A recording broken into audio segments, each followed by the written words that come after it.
young man? We've got tech problems.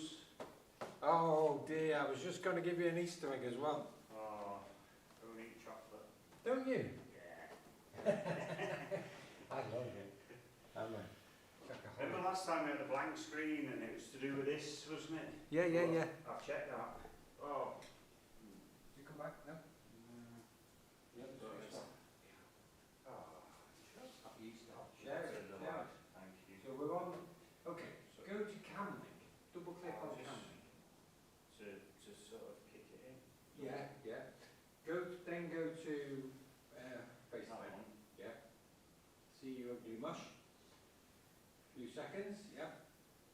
And then go to go back again. Camlink. There you go. And zoom it in and everything. Just a little glitch Yeah. like that sometimes. Well, it doesn't seem to want to. It can So- sometimes. Yeah. If you do whatever you see, you need to go in there. That one. And down. Down, down, down, down, down, down. A bit more. So you're about there, aren't you? Just see his knees. Oh, close this window. Oh, Go back yeah. to the big Yeah. window. Yeah.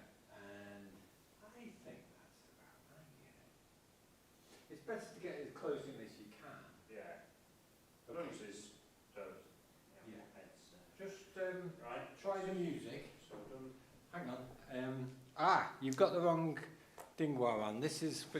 Oh, This I is haven't done guest that list. yet. Oh, we haven't done it yet. No, but I didn't Okay, notice it. I'll It was leave you. already on it and I just thought, oh, it's done, I I'll leave you didn't. to do it then, because I've got to do the door. And do Right. it 101 other things. Oh yeah, your one's yeah, thanks. I'll just check that in a sec. Always Yeah, that's use fine. a cushion behind. Right. So it's a dingwar on there. Do you know where to get the dingwar from? Yeah, that covered, yeah. India. Okay, there you go. Well done. So the, is it this one? No, no, no. That's the one I've just taken off. That's Gessler's. It's a thinner one. Oh, In that cupboard, yeah. oh, That's it. One of those, yeah. And then, There was a very thin one that was on one of the seats and I just felt it. Put it in that's the- like a it's on mini one one. of Is the that big seats. enough now, is it? yeah. And you know which way round. No, Okay. every single time I Flying ask carpet. like, Flying carpet, that's it. That's the one. Yeah. Magic carpet, that's it. No. Bit, that's it. Is that? And then good, yeah. tuck it in there. Oh. Yeah. How's Like- that, Heather? How's that? Yeah, yeah. That's About looking 2 good. millimetres down on the left a bit. 2? 2 millimetres. One and a half. Oh no, that's Well, really fine. one. Good. Maybe, Okay. Just the angle perhaps I was catching it out. Is the water 25 degrees? It's okay, it's okay. Steady, steady. Oh. Don't want to get too involved and then you sort of like intricacies, you know, just. No, I'm still hoping. Every time I pick up one of those things, what I think, which way you throw it, I've got the long bit. It's dead harder to remember, isn't it? There's only 2 options, but it's still... Still every time. Yeah. No, I'm the same.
Hello.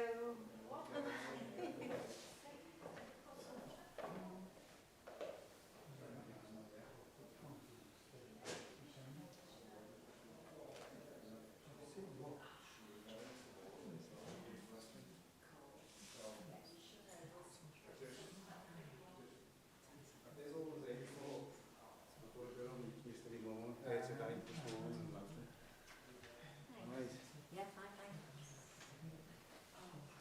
Yeah.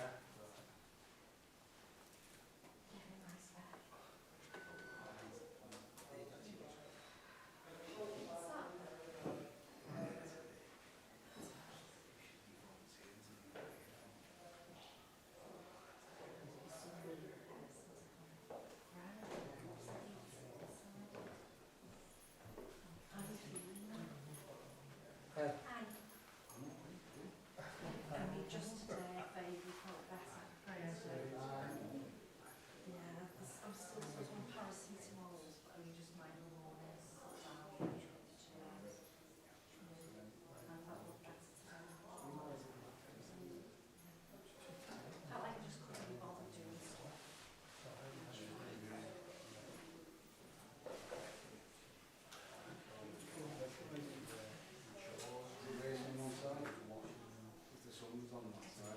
It's more that side, it's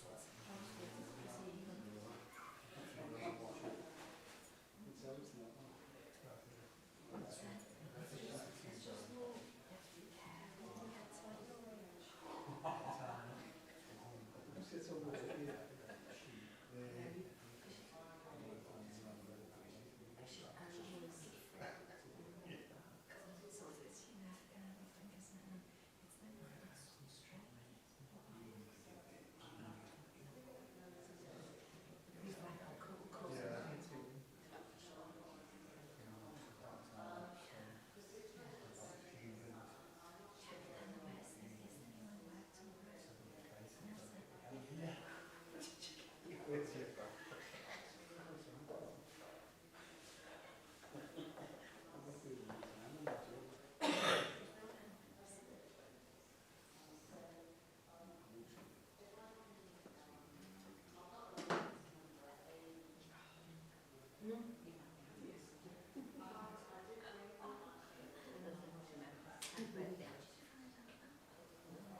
From Justina, she said she can't come this week because she forgot it's the boys' Easter holiday.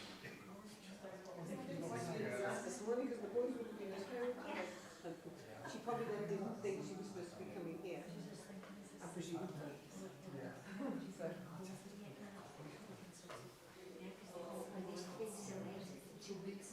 It's an extra day because of Tuesday, aren't they?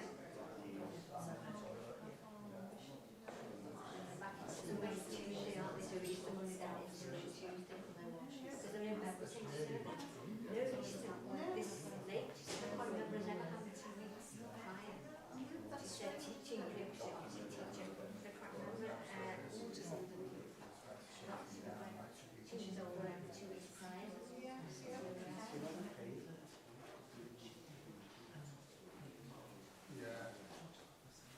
Yeah, probably that. You are coming on Saturday, right?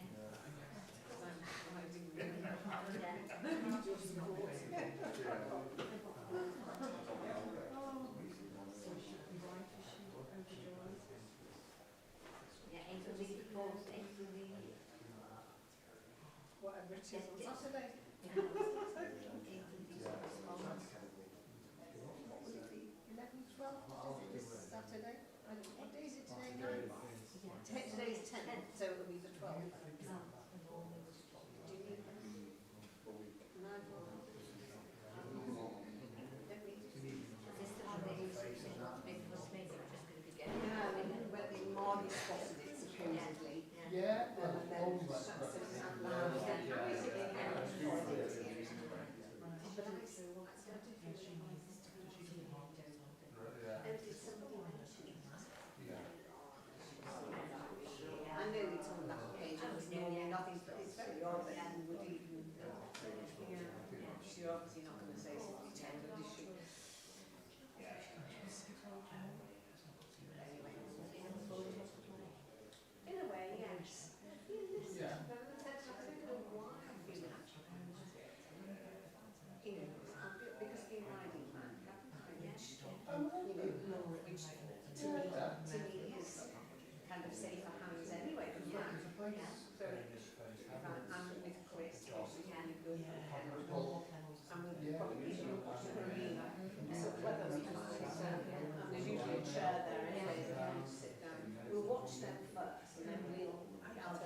money out, we'll go down. Yeah. Yeah.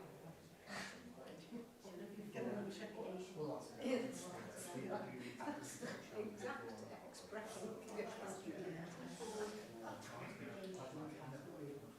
How was Ray when you got home on Saturday? What had he done? Fence?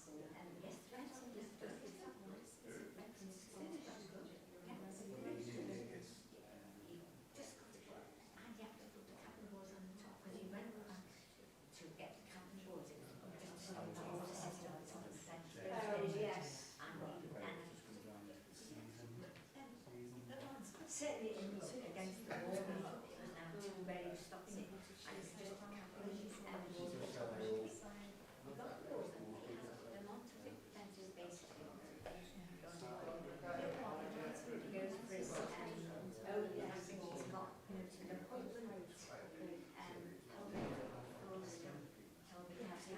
see at the end, what do you call it, it's pipe. Oh, this is one of the biggest The name of it when you stop the There's something quite similar. and this is really small, right, you'll have to know, so they're checking for cows go again, and make sure that going that way. Yes. Yeah. Thursday socks, I've always got to get a pair with no So it holes in. was a case of, I was thinking that we might leave first.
Tried to find numbers today. The numbers that came up on this phone. Evening, everyone. Welcome back. Hope the ones that went last week enjoyed it. Who went? Hands up. Yeah, it was good. Everyone, yeah. So, phones off or on silent, please, is the important one. And let's get this right. The class is on next Thursday, but not the one after. So the one starting with the bank holiday, there's no classes at all that week. There is next week. Only missing 1 week, is it? Yeah, Not 2. I think so. The Easter isn't what Easter is, because there's kids are Is it already. just missing 1 week? Yeah. So just the 1 week, starting with the bank holiday, that one. Yeah. Okay.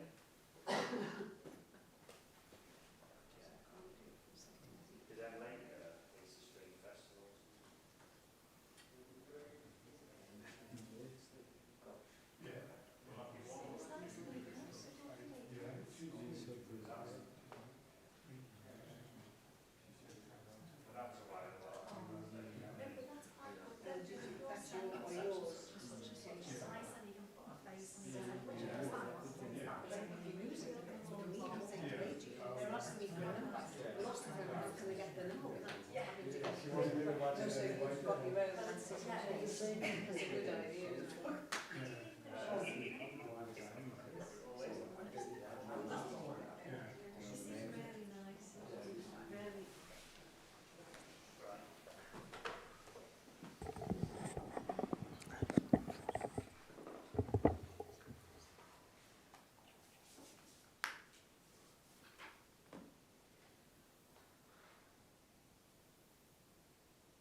Good evening, everyone. Welcome. Anyone here for the first time? Special welcome to you all.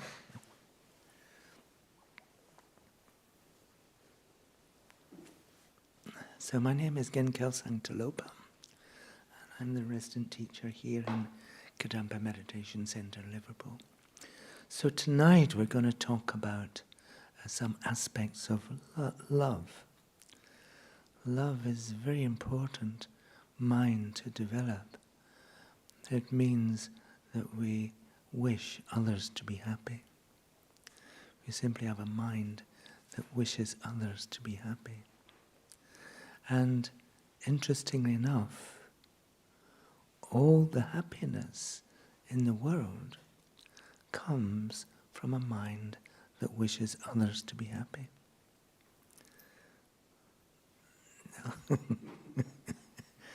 You thought it was from something else. Happiness comes from chocolate or whatever. No, actually, real happiness, which is essentially inner peace, a very peaceful mind, comes from a mind that wishes others to be happy. And so you can imagine that all of your happiness comes from that mind. When you have that mind, and when you're wishing others to be happy, then you experience that mind of peace, which is your real happiness. Of course, we have many different pleasurable experiences, but this is just temporary pleasures.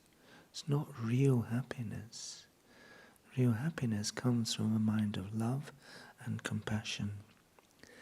So the issue for us then, how do we develop these minds of love? Because most of the time we're just wishing for ourselves to be happy. No? Is that not right? Yeah. So if you have a choice, this famous analogy of the piece of chocolate cake, You know, where there's one piece of chocolate cake left, who gets it? And there's two people who like chocolate cake, who gets it? Is it you or is it the other person? You can think about that. What would happen if you have a desperate need for chocolate cake, but you give it away to someone else because you want them to have the pleasurable experience of having chocolate cake? Then you're happy, and they're happy too, because you have cherished them. Yeah. And anyway, chocolate cake is not a true source of happiness. If it was, the more chocolate cake you ate, the happier you should become. But you know that's not going to work. Yeah.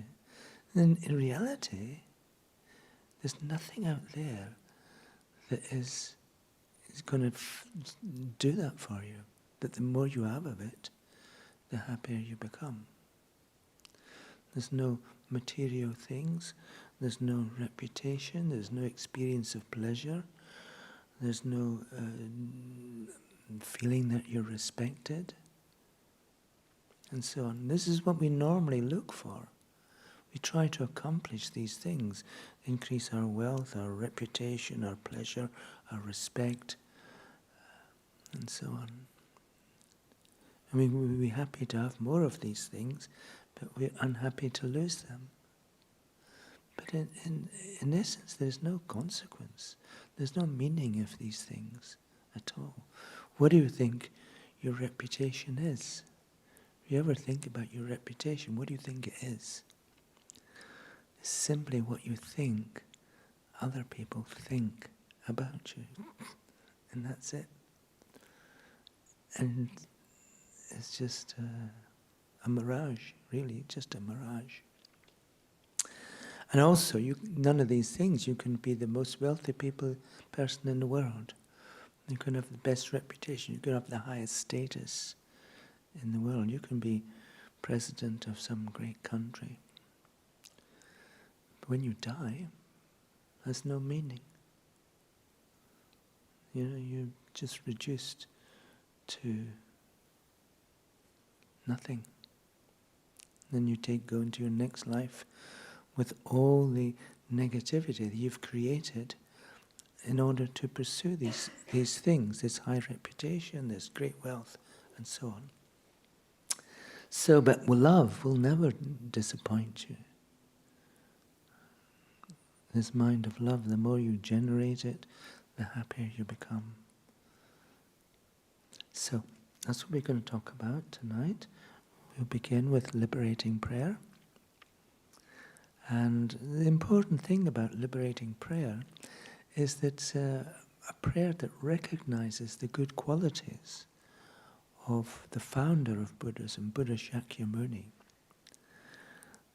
and develops the wish to have the same qualities for ourselves, so we can benefit other people in the same way that Buddha Shakyamuni is benefiting countless people, even to the present day. If Buddha Shakyamuni had not appeared in our world, we wouldn't be sitting here. You wouldn't have the means to develop your own happiness and peace. Okay?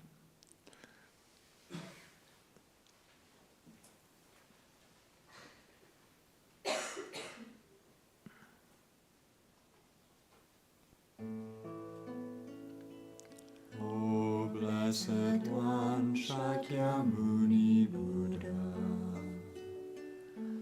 precious treasury of compassion, bestower of supreme inner peace, you who love all beings without exception, are the source of happiness and goodness, and you guide us to the liberating path. Your body is a wishful speech is supreme purifying nectar, and your mind is refuge for all living beings. With folded hands I turn to you, supreme unchanging friend. I request from the depths of my heart, please give me the light of your wisdom to dispel the darkness of my mind, and to heal my mental continuum. Please nourish me with your goodness, that I in turn may nourish all beings with an unceasing banquet of delight. Through your compassionate intention, your blessings and virtuous deeds, and my strong wish to rely upon you. May all suffering quickly cease, and all happiness and joy be fulfilled, and may holy Dharma flourish forevermore.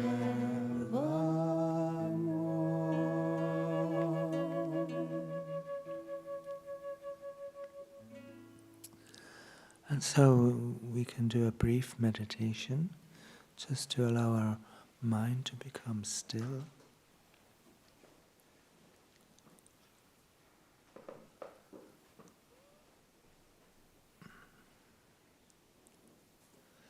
So sitting in good meditation posture, try to have a straight back. If you wish, you can place the back of your right hand in the palm of your left like this. Raise the thumb so the tips touch gently together, and relax your hands into your lap.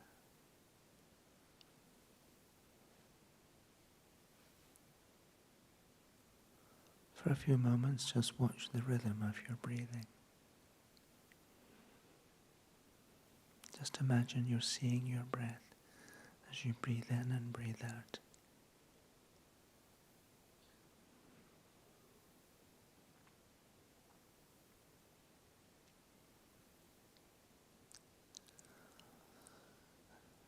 One of the problems that we have in trying to meditate is we have many distracting thoughts.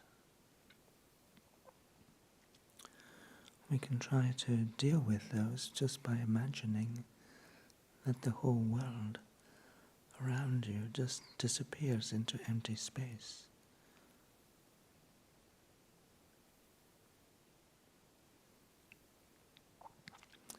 So use your imagination just to visualize the whole of planet Earth dissolving into empty space.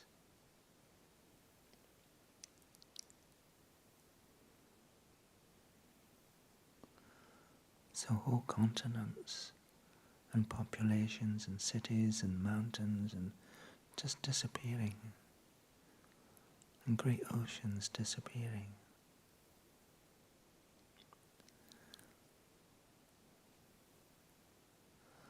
Until all that remains is this room.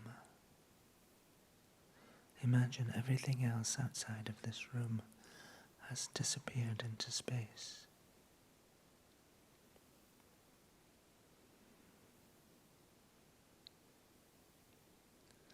And then even the room itself begins to disappear. First the ceiling goes, and then the walls, and then all the statues and all the furniture, and everyone else in the room.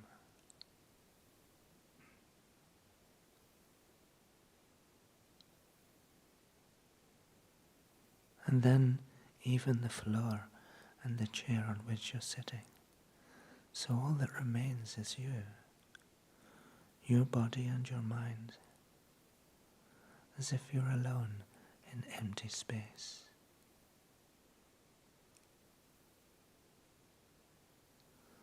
So now bring your mind just to try to find a feeling at the tip of your nose. As you breathe in, you may notice it feels slightly cool. And when you breathe out, it feels slightly warm.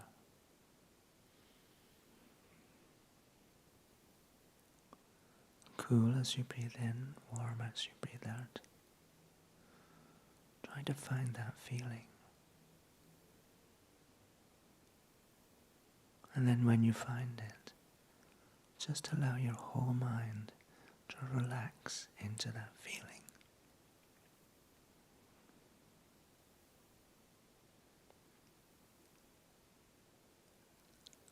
As if the feeling becomes your whole mind, and your whole mind becomes the feeling.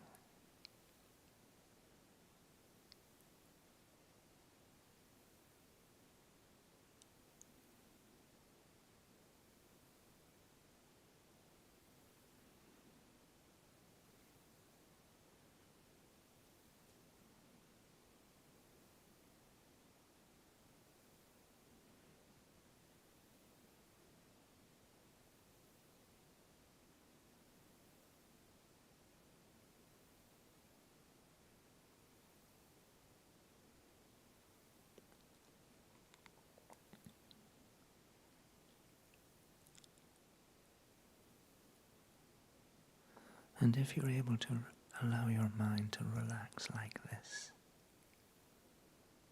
you notice your mind becomes still.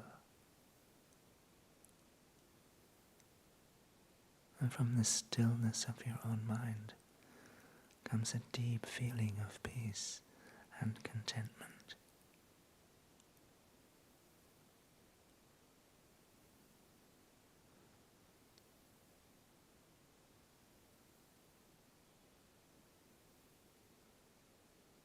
This feeling of inner peace is your own mind of happiness.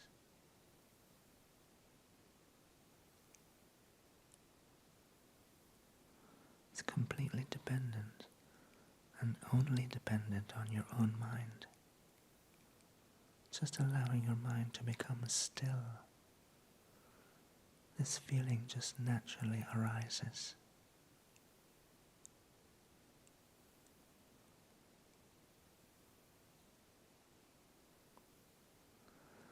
So we're able to enjoy the basic nature of our own mind.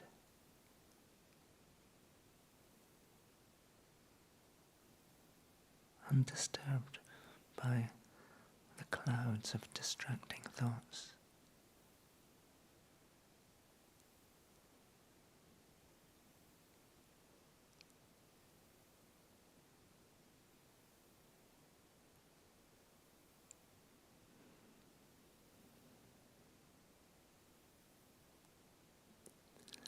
So now turn your mind to any feelings of peace and contentment.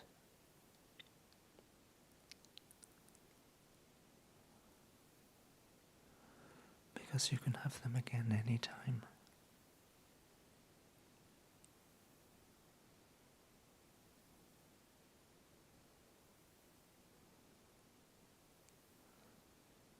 When your mind becomes free of the turbulence caused by distracting thoughts, then a deep feeling of peace and contentment will naturally arise.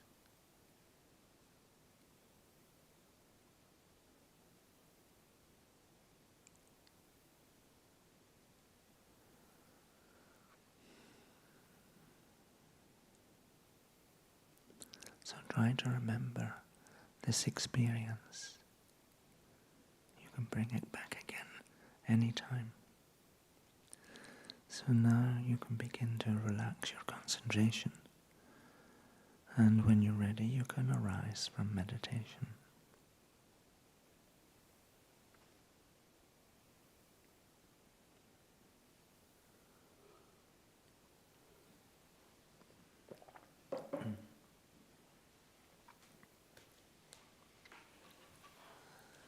I want to begin by reading from this prayer.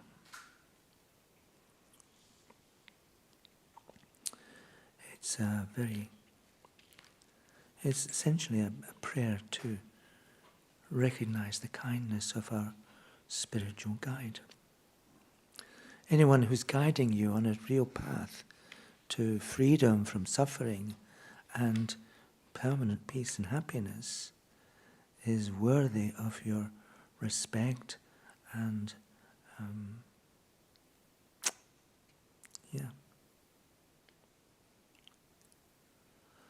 So I'm just going to read bits from it.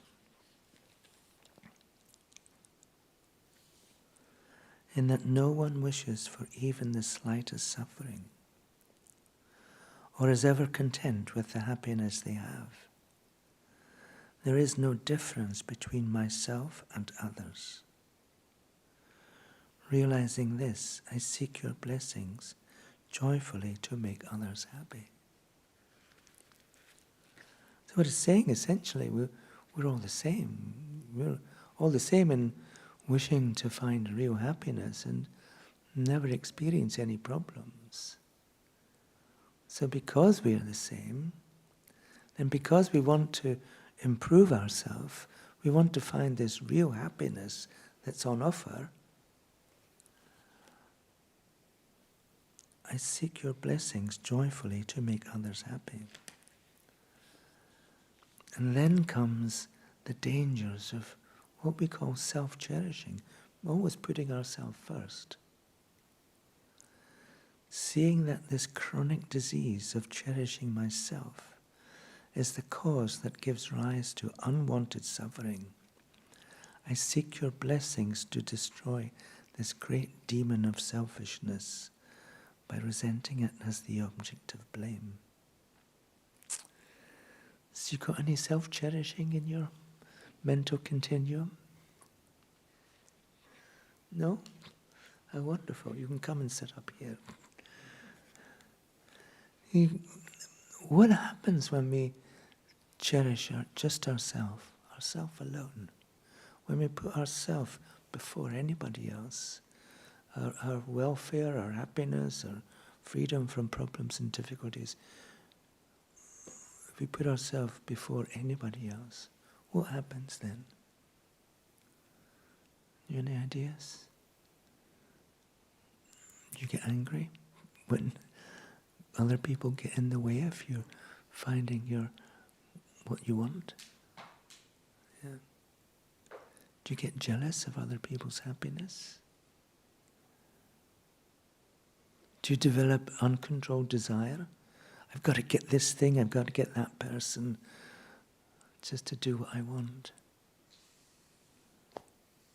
And what do we do when we have these thoughts, these minds? We engage in hurtful, negative actions. What do we do to get what we want? Do we push people out of the way? Trample on others? No. Yes. Every time we do that, we're creating the cause for our own suffering. We want to be happy, and yet we create the cause of more suffering. Purely as a result of this mind that cherishes ourselves, this self-cherishing. My wishes are important. My wishes are the most important. What I want, I have to get. I don't care what happens with other people. I don't care if they don't get what they want. It's just what I want is important. And you can see how that mind of self-cherishing is creating all our negative minds. They're called delusions. All our anger comes from self-cherishing. If we cherished only other people, we'd be so happy no matter what they were doing, because we feel that they're so important. We cherish them, and we don't cherish ourselves. I'm not saying we neglect ourselves, but we come to think of ourselves as the means by which we can bring happiness and freedom to other people. And in order to do that, in order to be able to function like that, you've got to look after yourself. You've got to have a healthy body and a healthy mind. Yeah. And so we have to do whatever is necessary to look after ourselves. But beyond that, what do we need? You know, I often ask the question, how many pairs of shoes do we need? Yeah. Do we just need enough just to get around all day and function, to bring happiness and peace to other people? Or do we need to be the Imelda Marcos of shoes?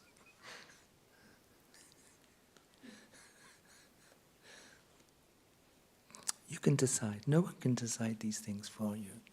But just asking yourself that question, how much do I need?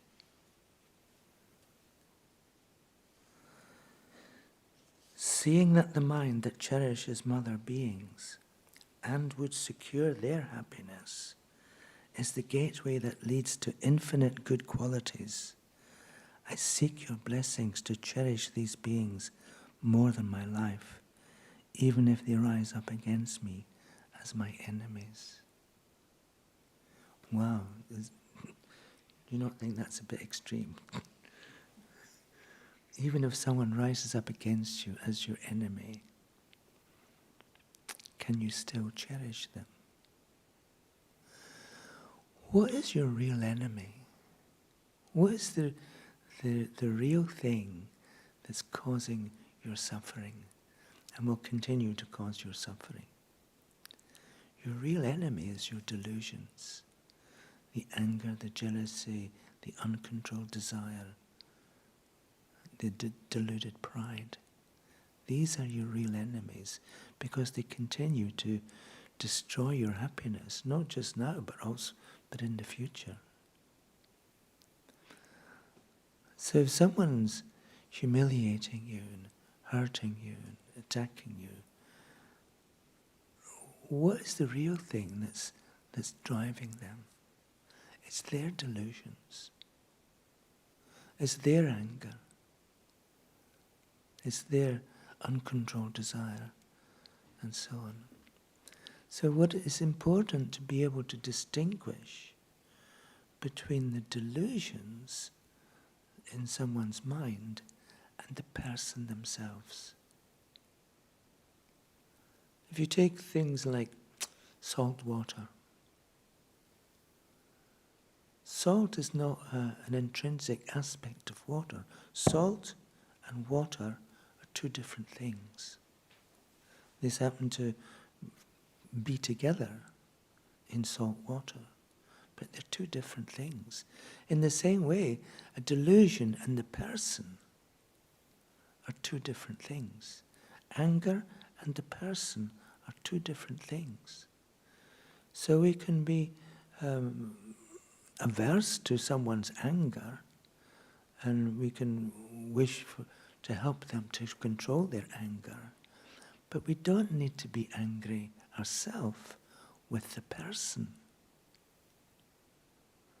The person, if you take yourself, the only permanent thing about you, and it applies to everyone else as well, the only permanent thing about you is your potential to become an extraordinary being, an extraordinary person whose mind is just completely filled with love, has overcome self-cherishing, has come to cherish only others. And from that mind, you want to become someone who's able to help others, free them from their suffering, free them from their delusions. And, just like all those who have gone before, from the time of Buddha Shakyamuni 2,500 years ago, there have been countless people who followed his advice and his teachings and put these teachings into practice, changed their own minds, freed themselves from all of these delusions, and abandon their mind of self-cherishing and come to cherish only others. There's millions and millions of people who have done this. Because everyone has the same potential to become a great enlightened being. The reason that exists like that is everyone has the seeds of wisdom and compassion in their permanent mind. The mind that goes with us from life to life to life. Everyone has that potential of these seeds of this potential to have a mind of great compassion and a mind of great wisdom. At the moment, maybe those seeds are clouded over because we're so busy cherishing ourselves. But if we begin to follow Buddha's instructions, then gradually our self-cherishing is going to diminish. And we'll open up our mind to be able to care for others more. Be able to cherish others more. And from that mind of cherishing comes a mind of great compassion. Imagine if every person you thought about, every person from your past, every person from your present, every person you've never met, you happen to walk down the street in the middle of Liverpool one, and you're just passing countless people you've never met them before. How do we normally think when we're doing that? Oh, where's the shop that I'm trying to get to? Yeah. Does that just mean that's... But we're not thinking that much about other people. We're not thinking about what their wishes are. And so if someone steps in front of you in the wrong way, you glower at them. Do you know that word, glower? And so, but how would it be?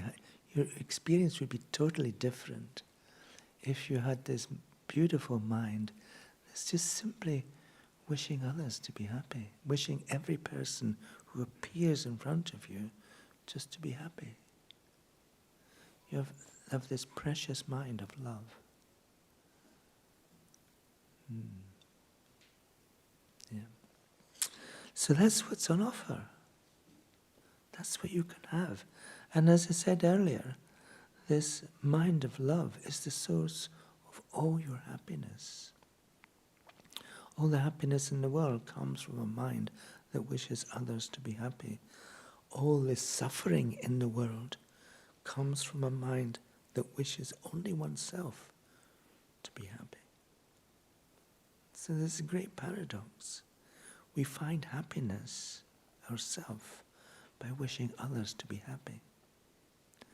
If we just wish ourselves to be happy, we destroy our happiness. Go figure.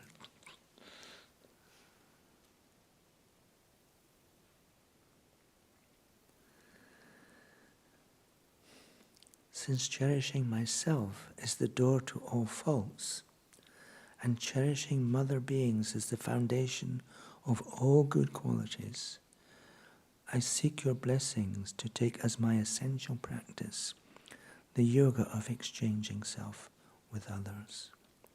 So all we're doing is exchanging our concern for ourselves with concern for others.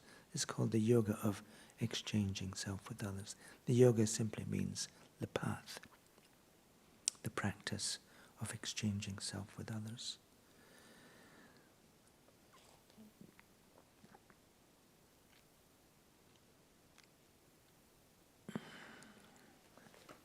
So what's preventing us from doing this? There's a beautiful chapter in this text, How to Transform Your Life. The one chapter is called Learning to Cherish Others. And for good reasons, that it's what it's saying in essence is that everyone is kind to us in some way or another.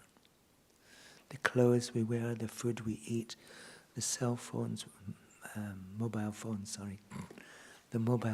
we have, the homes we live in, the places we work, the friends we have, the skills we have, they all come to us from the actions of other people. Yeah? This place, just sitting in this place right this evening, if it hadn't been for the actions of someone in the mid-19th century who decided, I'm going to build a house on Sefton Park, and, got an architect who drew up the drawings, got builders, brought the materials in, put all the materials together, and then this house arose. And then years later, it becomes a Dharma center, a center for teaching Buddhist teachings. But think of all the people who have been involved over, 1.5 centuries. All the people who have been involved in this place for over 1.5 centuries. All the people, just think of people creating cameras that we can do live streaming and so on. Yeah. People who make food for us and so on. Everything, every part of your day involves the kindness of other people.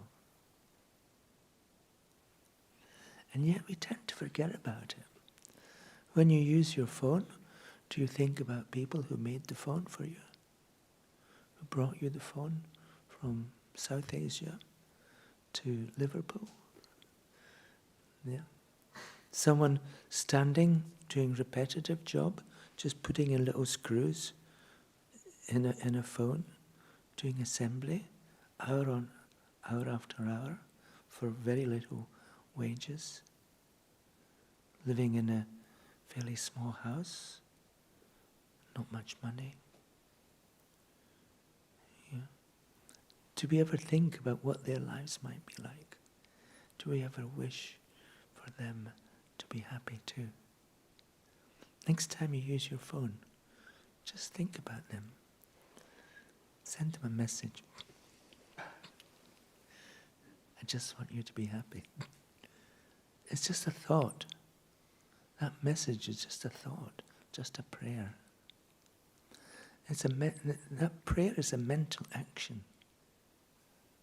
And actions always have consequences, always have good results. So virtuous actions always bring good results.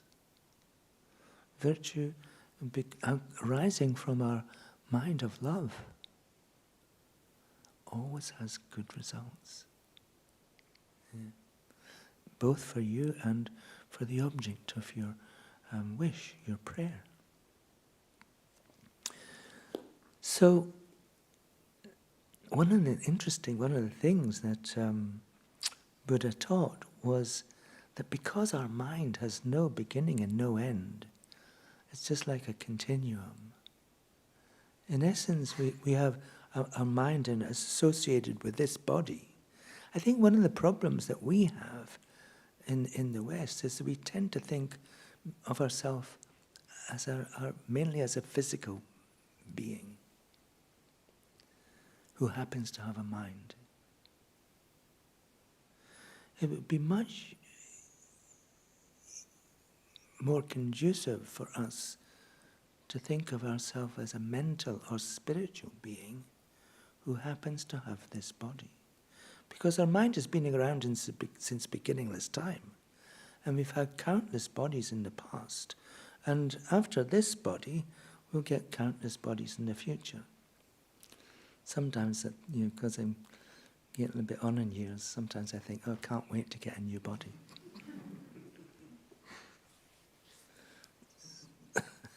because this one is just falling apart. So you can ask yourself, what's your next body going to look like? Yeah.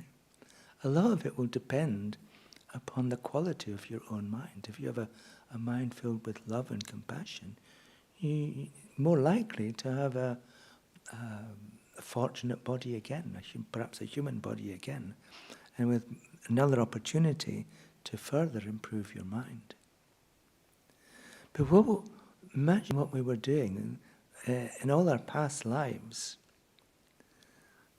Every time we had a life in the past, and we've had immeasurable number, an infinite number of past lives. Every time we have a life, we were born. Every time we were born, we had a mother.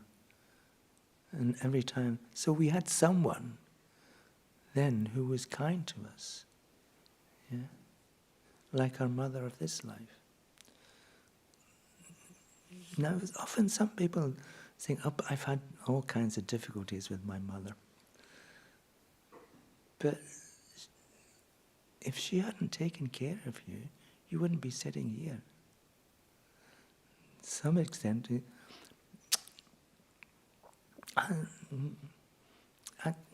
mother and I didn't get on very well for a long, long time, until just before she died, actually. But all the time, throughout her whole life, she lived to be 98, throughout her whole life, she was just wishing me to be happy. Yeah, she never stopped. I visited her when she was just a couple of months before she died. I was in America and I came back to visit her. The last thing she said to me, now you look after yourself. That's what mothers do. They never stop. You look after yourself. You be happy. You be free of suffering, problems. And so that's mother of this life, and essentially every mother that we've had in the past is doing the same thing. So where are all these mothers now? We are not the only ones who get reborn from life to life. They were reborn from life to life too. So they're all around in this world right now. So turn to the person next to you and say, hello, Mum.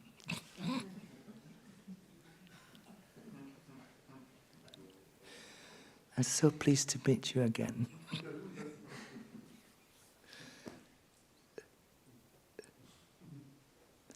So when you see, you laugh, but when you think like that, this person could be my mother, this person is my mother. It changes the way in which we relate to them. You can try it for yourself. Next time you're walking through Liverpool 1, just think every person you see, hello, Mum. You don't have to tell them, you don't have to rush up to them and throw your arms around them. But just imagine it is with your mind. All we're doing is training our mind to become more loving. And this is just try this for. Buddha always said, just don't do what I'm telling you just because it's me who's telling you. Try it for yourself. So try it for yourself next time you're walking around. Hello, Mum. Nice to see you. This is my mother. Then see what happens. So we come to realize that, in essence, in many different ways, every living being has been kind to us and is kind to us. We depend upon so many different people for our happiness. At the most simple level, you depend on the person at the checkout in the grocery store. You can't just go into the grocery store. You depend on the people who fill the shelves. You depend upon countless people to bring all these things to a particular location so you can easily have access to decent food. Many people do not have that opportunity. Imagine if you were living in a refugee camp, just waiting on the next delivery of food to come along. And you're one of 40,000 people waiting for food. So once we realize that these are our mothers too, people living in the refugee camp are our mothers too. They have been kind to us at some time or another.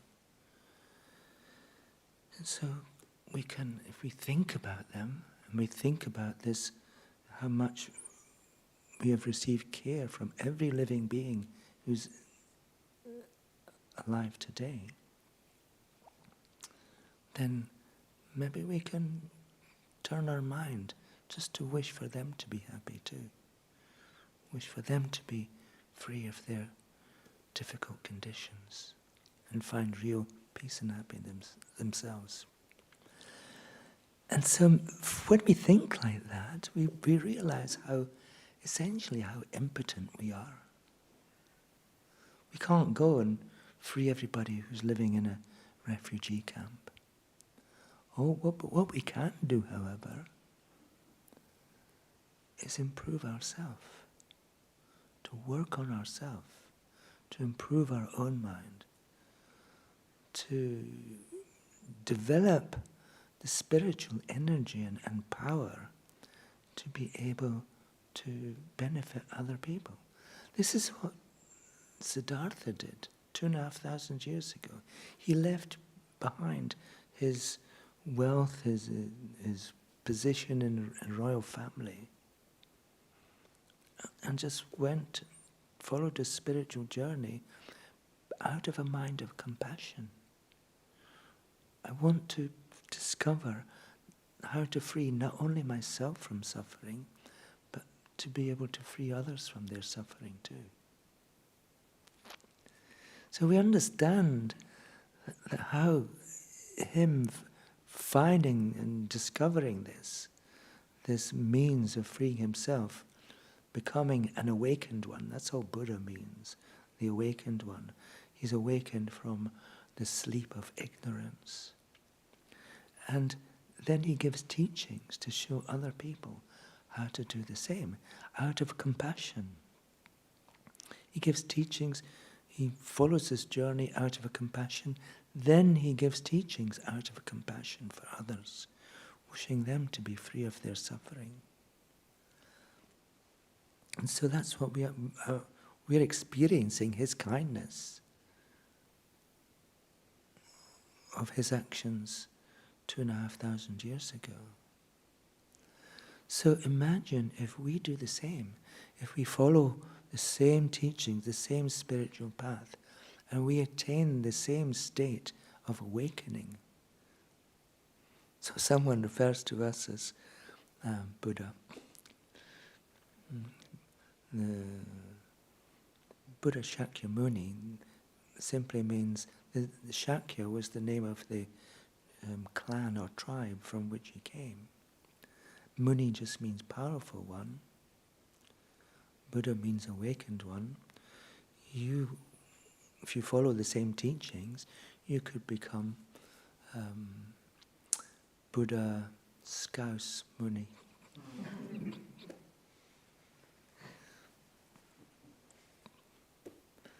Yeah, so that'd be your new name. And so you'll be able to benefit countless people. And the reason we can do that is first of all, we become a great example for other people. The love that we have in our heart for others shines out. And it becomes manifest in our body. They say that 60% of communications are physical. It's non-verbal. So if we have love in our heart, it shines out in our body, in our actions of speech as well. And so, as we develop these minds, remembering the kindness of other people, and doing whatever it takes to overcome the barriers to coming to be able to cherish others, which we'll talk about more next week. But simply, we've just focused so much attention on ourselves. We think about our own good qualities all the time, and we forget about our faults. Do we know? No? Do we have no faults?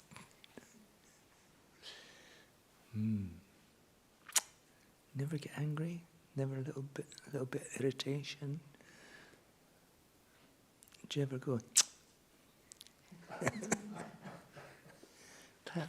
That is subtle anger. We may not be throwing cups around, but we still have this kind of mind of irritation or aversion, So, and then, we just got to look at our own actions of our body, our physical actions, our actions of speech, and our actions of mind.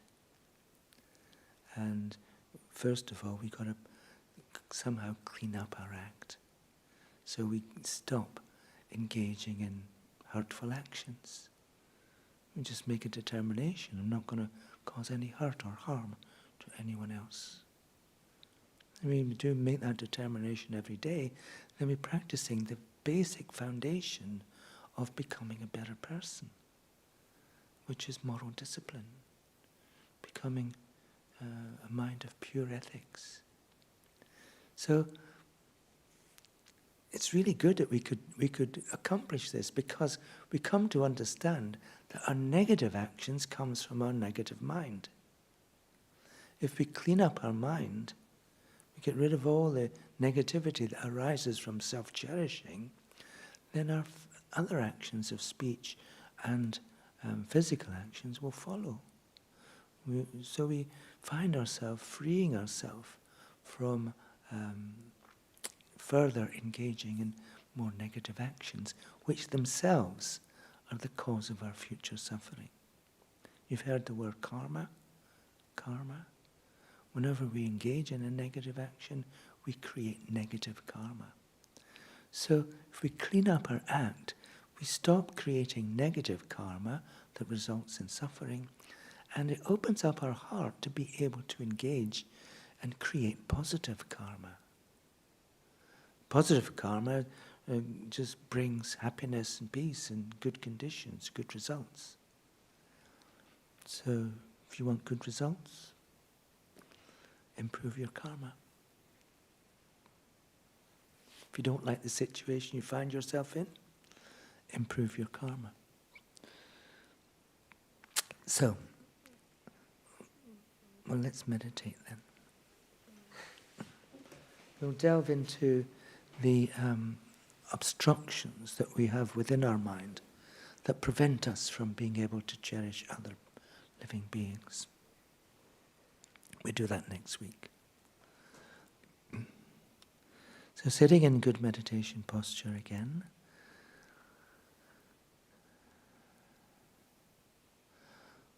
Just begin by watching the rhythm of your own breathing.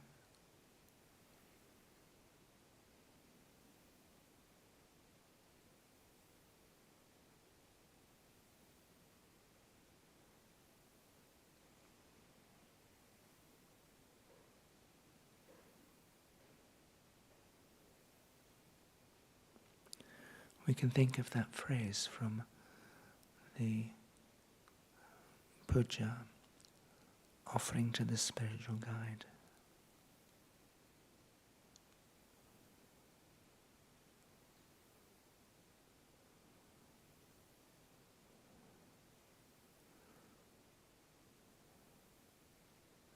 We come to understand that cherishing myself, thinking myself is supremely important,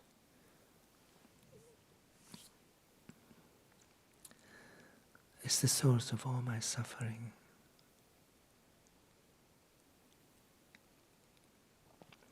Because this mind that thinks I'm so important leads me to develop delusions such as anger, jealousy, uncontrolled desire, deluded pride, and arrogance.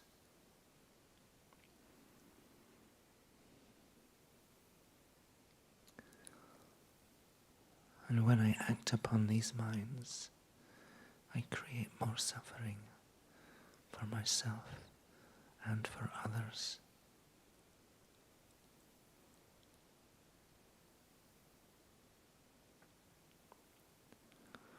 Whereas cherishing other living beings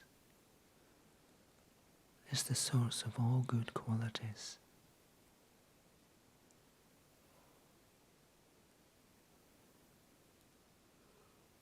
All my happiness really comes from wishing others to be happy.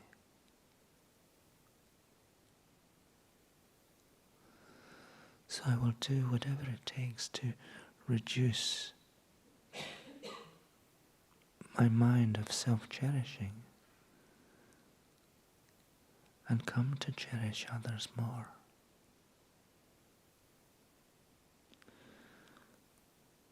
I shall stop wishing for myself to be happy so much and come to wish for others to be happy.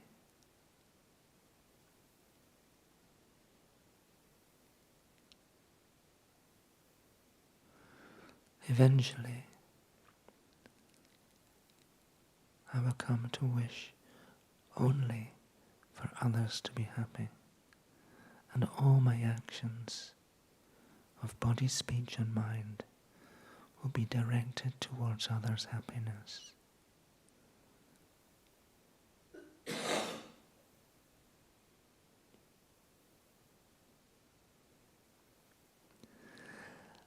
And we can make this commitment to ourselves with the confidence that we'll be able to create our own permanent peace and happiness in the process.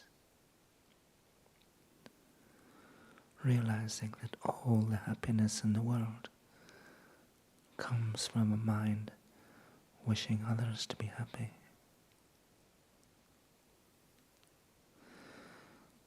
So we meditate on our own mind of determination.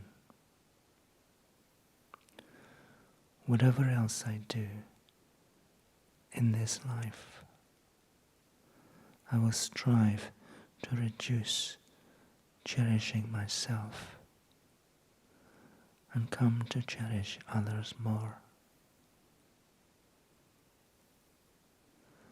I will strive to reduce my self-cherishing and come to cherish others more, until eventually I cherish only others. This is what I will do.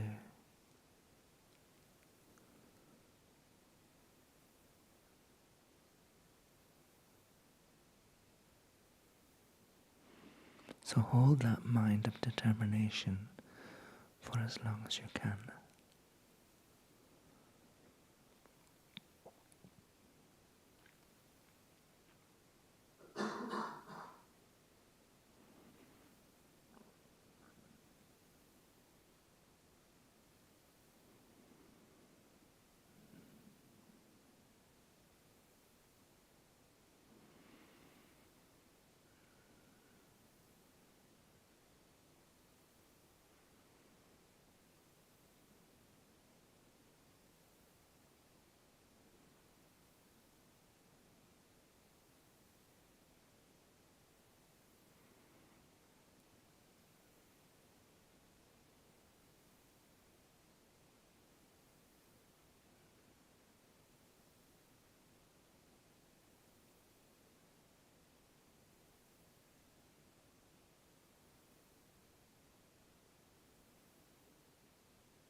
for the last minute or so, make that determination very strong,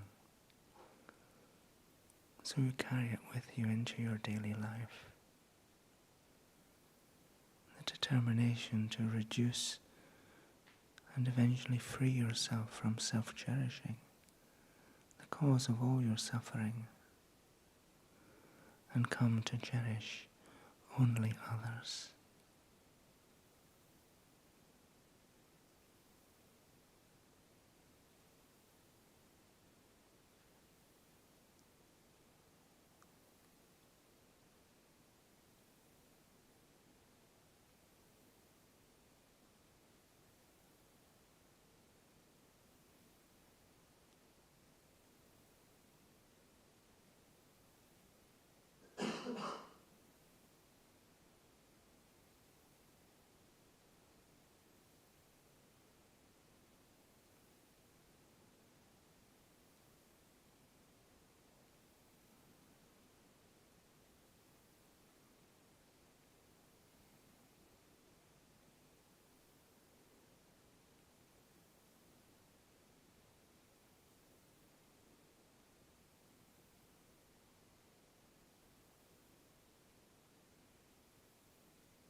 So now you can begin to relax your concentration, and when you're ready you can arise from meditation.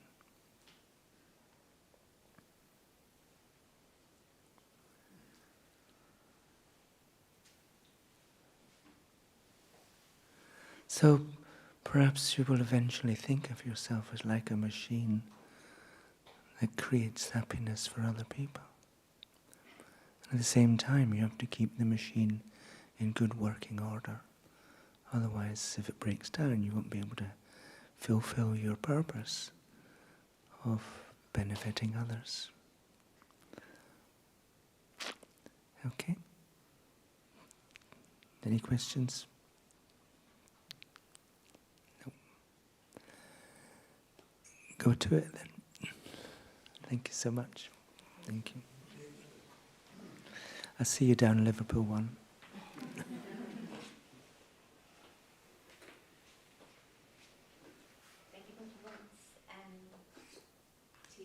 Tea or coffee, I think. Or eating biscuits. I'll just finish. Senior moment there.